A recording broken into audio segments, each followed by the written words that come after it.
আমার শ্রদ্ধেয় পীর মুর্শিদ, যিনি চতুর্দশ শতাব্দীর মহান সফল মুজাদ্দিদ আলা হজরত ইমাম আহমদ রেজা খান ফাজল বেরলভী রাদিয়াল্লাহু তাআলা আনহুর নূরানি আওলাদ, উনার বংশের চেরা, যাকে ওয়ারিসে উলুমে আলা হজরত বলা হয়, যিনি তাজুশ শরিয়া নামে বিশ্বব্যাপী পরিচিত, সমকালীন বিশ্বের অদ্বিতীয় ইসলামী স্কলার, জানশিনে মুফতি আজম হিন্দ কাজিউল কুজাত, ওয়ারিসে উলুমে আলা হজরত তাজুশ শরিয়া হুজুর ডক্টর আল্লামা সৈয়দুনা আখতার রাজা আজহারি রহমতুল্লাহ আলাইর স্মরণ করছি, যার এন্তেকাল এই পবিত্র চাঁদেই 6 তারিখ দিবাগত রাতে মাগরিবের টাইমে ওনার বেসাল শরীফ হয়েছিল।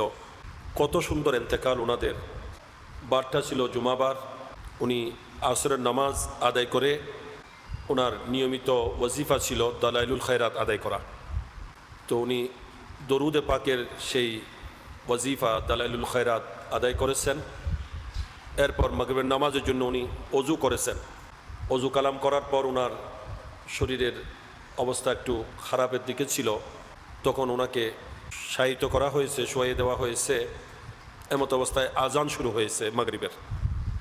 যখনই মুয়াজ্জিন সাহেব আল্লাহ আকবর বলে আজান শুরু করলেন, উনিও আজানের জবাবের মধ্যে আল্লাহ আকবর বলে উঠলেন। এর পরক্ষণে ওনার ইন্তেকাল হয়ে গেছে। ওনার শেষ উক্তি ছিল আল্লাহ আকবর। যিনি বিশ্বব্যাপী ইসলামের মূলধারা আহলে সুন্নাত ওয়াল জামাতের ব্যাপক প্রসার ঘটিয়েছেন, মজহাব ও মিল্লতের শরীয়ত ও তরিকতের ব্যাপক খেদমত আঞ্জাম দিয়েছেন, যার খেদমত এত ব্যাপক ছিল, এত প্রচুর ছিল, বিশ্বব্যাপী খেদমত আঞ্জাম দিয়েছেন। পুরা বিশ্ব সফর করেছেন যিনি ইসলামের প্রচারে প্রসারে। 10 কোটির ঊর্ধ্বে যার শুধু মুরিদের সংখ্যা, 10 কোটির ঊর্ধ্বে, যার নামাজে জানা যায় 3 কোটির ঊর্ধ্বে মানুষ হাজির হয়েছিল। সুবহানাল্লাহ, এটা বিশ্বের মধ্যে অদ্বিতীয়।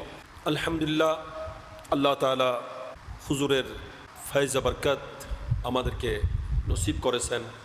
আমি অদম হুজুরের খেদমতে দীর্ঘদিন ছিলাম, এমনকি হুজুরের দরসে বসার সুযোগও হয়েছিল। বিভিন্ন সময়ে হুজুরের দিদার এবং সাক্ষাৎ লাভের সুযোগ হয়েছে এবং হুজুরের দোয়া নেওয়ার সুযোগ হয়েছে। আল্লাহ পাক হুজুরের ফয়জ বরকত এভাবে জারি সারি করে দোক, আমিন। তো বেরেলি শরীফে অত্যন্ত শানদারভাবে হুজুরের উরসে পাক, ওনার প্রতিষ্ঠিত ইসলামী ইউনিভার্সিটি জামিয়াতুর রেজা, এর মধ্যে অত্যন্ত শানদারভাবে অনুষ্ঠিত হচ্ছে। যারা মিডিয়ার জগতে আছেন তারা অবশ্যই অবগত। আল্লাহ পাক ওনার ফয়জ বরকত আমাদেরকে নসিব করুক এবং ওনার উসিলায় আমাদেরকে আলা হজরত রাদিয়াল্লাহু তাআলা আনহুর যে মাসলাক, যে দর্শন, সেই দর্শনের উপর আল্লাহ আমাদেরকে দায়েম কায়েম থাকার তৌফিক দান করুক।